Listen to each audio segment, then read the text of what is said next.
आपण पाहत आहात सच का साथ SS न्यूज। BR अंधे कंस्ट्रक्शन समोर सर्व आंधळे झाले काय? लोकप्रतिनिधी, बांधकाम विभाग, प्रशासन, इंजिनियर, सर्व डिपार्टमेंट, संबंधित मंत्रालय सर्वच अंधे समोर अंधे झाले का? काम दर्जाहीन होत असताना लोकप्रतिनिधी, संबंधित इंजिनियर कोणीही यावर आवाज उचलत नाहीत व काम अतिशय निष्क्रिय दर्जाचे होत आहे, दिसत आहे। अंडर कंस्ट्रक्शन कामामध्ये काम चालू असताना रोड वर खड्डे पडलेले आहेत, ते खड्डे पॅचेस भरवले जात आहे। डिग्रस ते रोहिणा प्रधानमंत्री ग्राम सडक योजना हेर डिग्रस वायगाव बाकसखेडा रस्त्यावरील रोडचे पुलाचे काम चालू आहे। रोडला खड्डे पडलेले आहेत, सर्व दिसत असताना अंधे कंस्ट्रक्शन समोर सर्व अंधे झाले काय असा नागरिकातून प्रश्न उपस्थित केला जात आहे। आपण या व्हिडिओच्या माध्यमातून पहा अंडर कंस्ट्रक्शन रोडची काय अवस्था झाली। यांनी या खड्ड्यामध्ये पॅचेस भरले आहेत, चालू कामामध्ये खड्डे दिसत आहेत, रोड ही आणि पूल ही दर्जाहीन काम झाले आहे। याची चौकशी कारवाई का होत नाही? संबंधित प्रशासन असे ढिसाळ काम होत असताना अंधळे का झाला आहे हा प्रश्न उद्भवत आहे।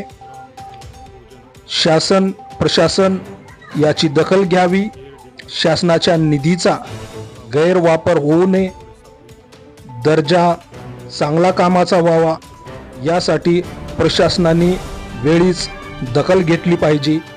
स्वतः सच का साथ SS न्यूजने जाय मोक्यावर जाऊन कामाची पाहणी केली असताना रस्ता व सताळा येथील नदीवरचे पूल, डिग्रस येथील नदीवरचे पूल एकदम निष्क्रिय दर्जाचे मटेरियल वापरून काम केल्यामुळे डिग्रस येथील पुलाच्या मधला भाग तो फुलला आहे व सताळा येथील नदीवरच्या पुलाचे अक्षरशः बोट लावले तर खडी पडत आहे। संबंधित कामावर संबंधित इंजिनियर दुर्लक्ष का करत आहे? या कामामध्ये मटेरियल सिमेंट वाळूचा वापर न करता इंजिनियर कसे करू देतात? ज्या ठिकाणी काम खराब झालेले आहे वरून सिमेंट पुसून हे काम मजबूत झाले आहे असे दाखवण्याचा प्रयत्न केला गेला आहे। वरतून मधी काम बोगस, वरून सिमेंट पुसल्याले जाहीर दिसत आहे।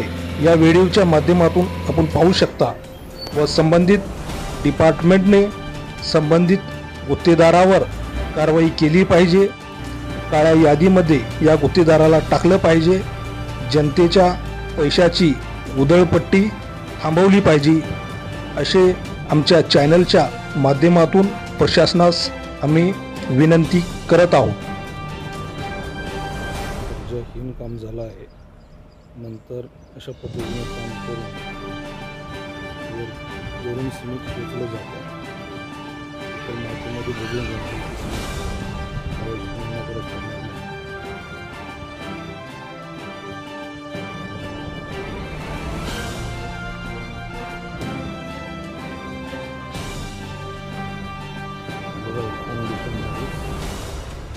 कसा दर्जा झूम करून बोट लावलं तर सर्व हे निघून जातं।